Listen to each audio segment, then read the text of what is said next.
Explosions were already erupting across Iran before most of the region even understood that the war had begun. One blast after another lit up the night over strategic sites, military zones, and key infrastructure, turning the sky into a burning dome of shockwaves, warning sirens, and fractured signals. In city after city, windows shook, emergency power kicked in, and red alerts spread faster than any official explanation. For a few stunned moments, the only thing moving faster than the fire was confusion.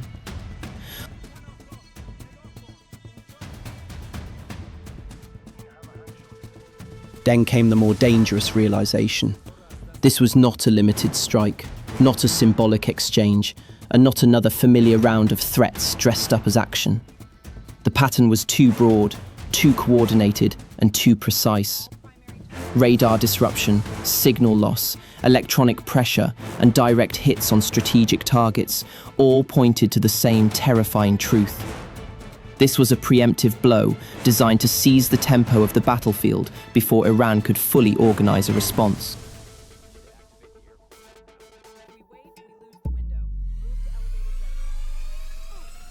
And once that line is crossed, the region does not stay still. Air defense systems go under strain. Military commands shift to war footing. Allies brace. Oil routes, bases, and borders suddenly feel one step closer to the fire. So the question is no longer whether the opening strike was massive. It clearly was. The real question is whether it was enough to break Iran in the first hours, or whether this was only the first explosion in a much larger regional storm. This war did not appear out of nowhere in a single night of fire.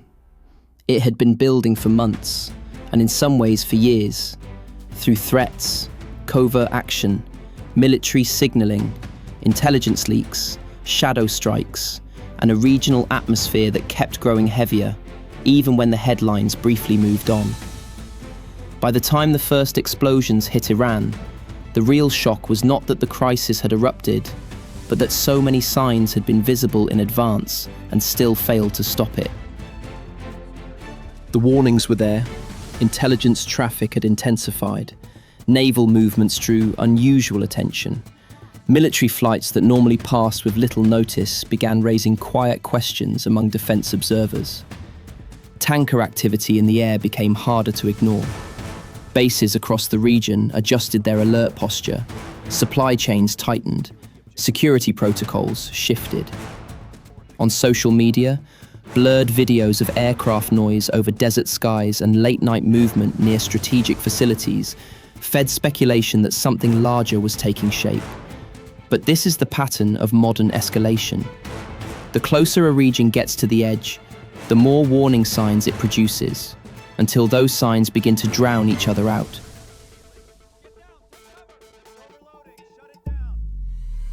From Washington's perspective, waiting was starting to look more dangerous than acting. From Israel's perspective, the idea of absorbing a stronger, more prepared Iranian response later was even worse.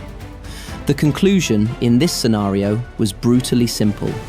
If a strike was going to happen at all, it had to happen before Iran could strengthen its position further, before the next layer of defenses settled in, before retaliatory options became even broader, faster, and harder to contain. That is what gave the opening blow its character. It was not designed as a message. It was designed to seize tempo.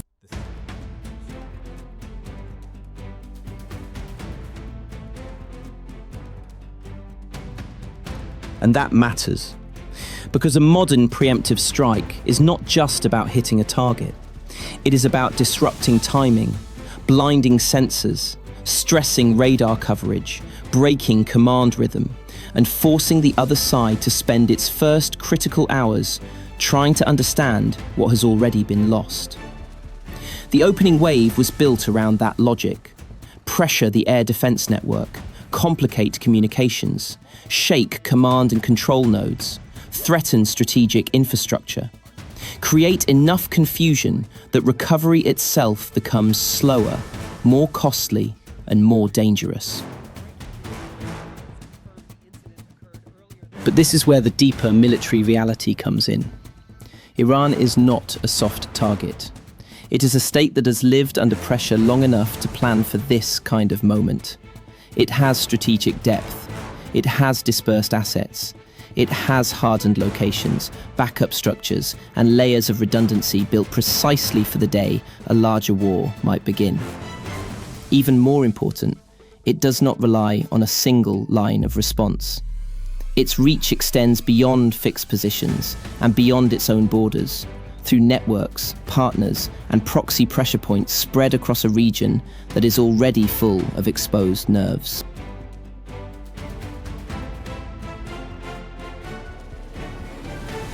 That is why the opening strike, however powerful, does not automatically guarantee a short war. In fact, the more closely you examine it, the clearer the danger becomes.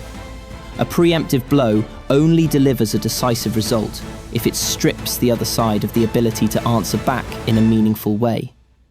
And in Iran's case, that is exactly what no one could honestly claim with certainty. Iran did not collapse after the opening strike. That was the first hard truth the region had to face. Even under heavy pressure, reserve command nodes began to activate. Emergency channels came online, and parts of the system designed for worst-case scenarios started working in silence. The initial blow had shaken the structure, but it had not erased it. And in wars like this, survival through the first shock is often enough to make the next phase far more dangerous. In Tehran, the tone changed quickly. Early attempts to calm the public gave way to something colder and more defiant. The language was no longer about absorbing the strike. It became about national dignity, the right of self-defense, and the certainty of retaliation. State media leaned into discipline and resolve. Officials appeared under pressure, but not in disarray. The message was deliberate. Iran had been hit, but it had not been broken. And whatever came next would not be answered with silence. That shift was felt immediately across Israel. This was no longer the aftermath of a successful opening operation. It was the beginning of the waiting period that often terrifies societies more than the strike itself. Shelters stayed open, civilian alerts remained active, interception systems moved to full readiness, emergency hospitals tightened procedures and prepared for impact scenarios rather than isolated casualties. Daily life did not stop completely, but it changed its rhythm. Streets thinned, families checked phones constantly. Every pause in the sirens felt unnatural. Every extra minute without a major response made the fear heavier, not lighter.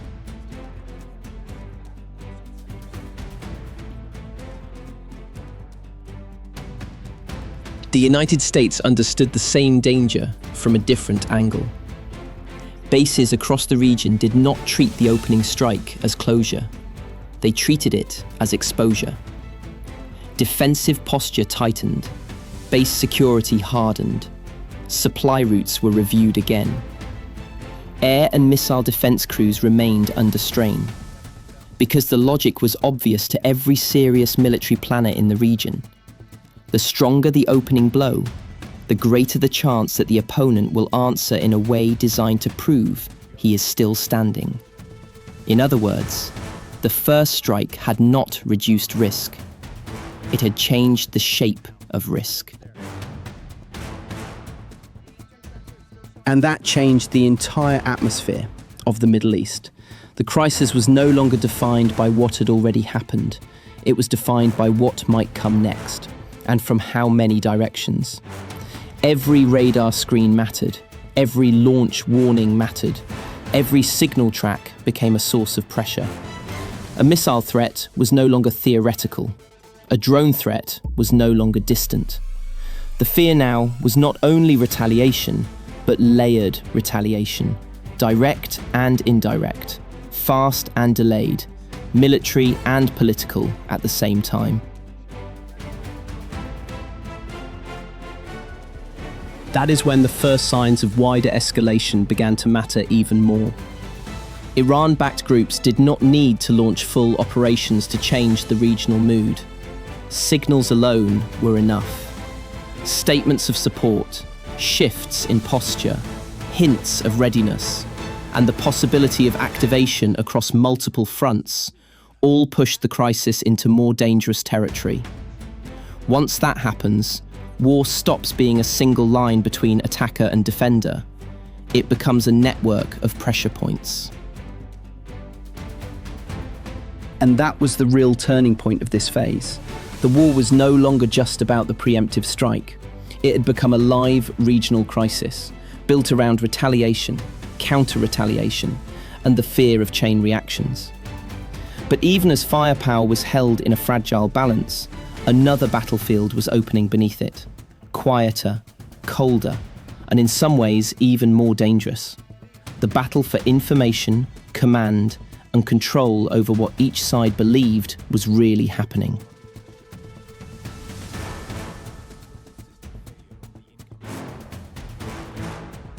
By this stage, the war was no longer being decided only by explosions, launch trails, or visible damage. A second battlefield had fully opened, and it was harder to map, harder to measure, and in many ways more dangerous. Cyber pressure began grinding against communication networks. Signals were disrupted, data streams became unstable. False traces appeared where nothing was moving, while real movements risked disappearing behind noise. And once that starts happening in the middle of a regional war, the question is no longer just who has more firepower. The question becomes who can still see clearly, think clearly, and give orders before the next mistake turns into catastrophe.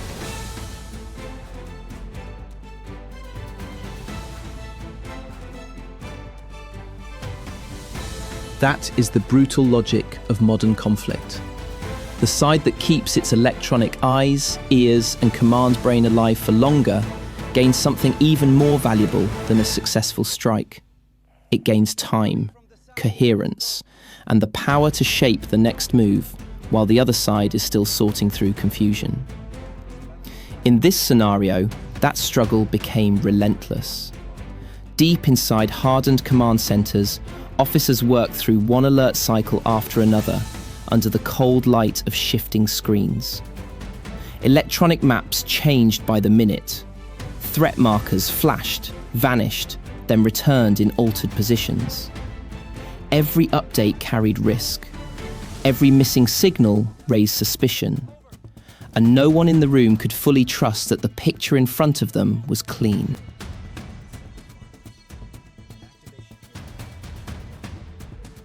That is what makes invisible warfare so exhausting.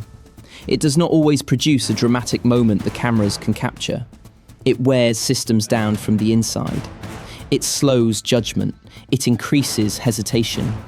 It forces commanders to spend precious time asking whether a warning is real, whether a silence is accidental, whether a restored link can actually be trusted, or whether the next decision is being made on contaminated information. In that environment, command disruption becomes a weapon in its own right.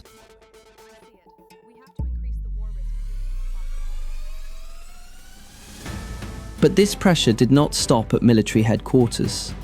It spilled into ordinary life almost immediately. Networks flickered. Messages arrived late or not at all.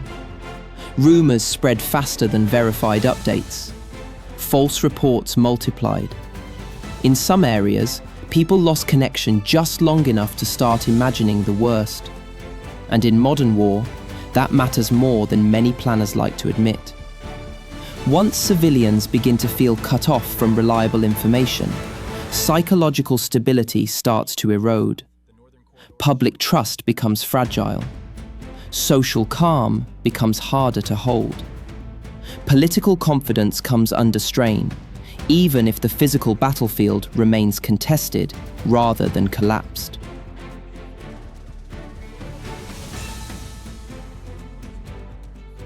That placed all three sides under a double burden: The United States, Israel, and Iran each had to keep operating in the field, while also protecting the narrative surrounding the war. They had to preserve credibility, reassure their own publics, and prevent confusion from turning into strategic weakness. Strategic communications became as important as raw battlefield awareness. Psychological warfare moved alongside missiles and drones. Every statement, every delayed confirmation, every carefully released image became part of the fight over perception. In a conflict like this, the story people believe can affect the battlefield almost as much as the battlefield affects the story.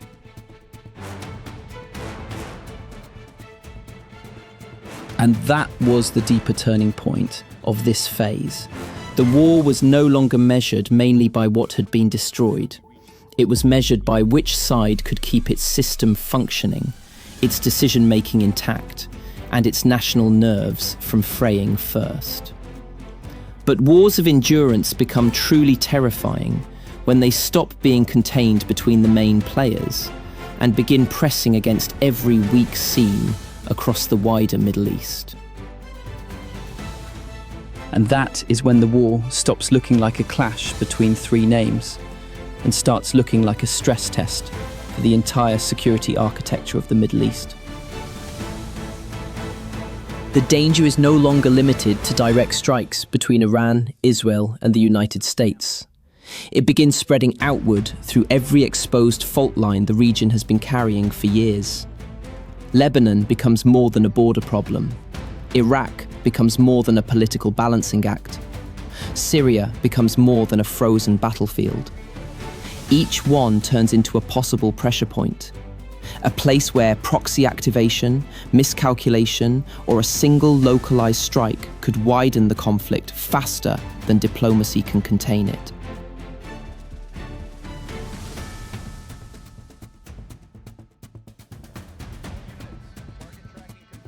Then there is the sea. In a war like this, maritime security is not a side issue. It becomes one of the central nerves of the crisis. The moment shipping lanes, energy routes, and maritime choke points come under real pressure, the war stops being only a military confrontation and becomes a threat to the economic rhythm of the world far beyond the battlefield. Insurance costs surge. Commercial fleets recalculate routes. Energy traders react before governments can finish their statements. Markets do not wait for certainty. They move on fear, and fear spreads fast when strategic waterways feel exposed. For the Gulf states, including the UAE, this is where the crisis becomes especially dangerous. The Gulf has no luxury of treating a war like this as distant theatre. The region sits too close to the shockwave. Gulf capitals understand the threat posed by Iranian escalation, but they also understand something else just as clearly. A wider war would put maritime trade, energy exports, logistics chains, aviation routes, urban security, investor confidence, and financial stability under immense strain. That is the trap. They fear Iran's reach, but they fear uncontrolled regional spillover even more. And in that kind of environment, every military development carries an economic shadow, and every security alert carries a political cost.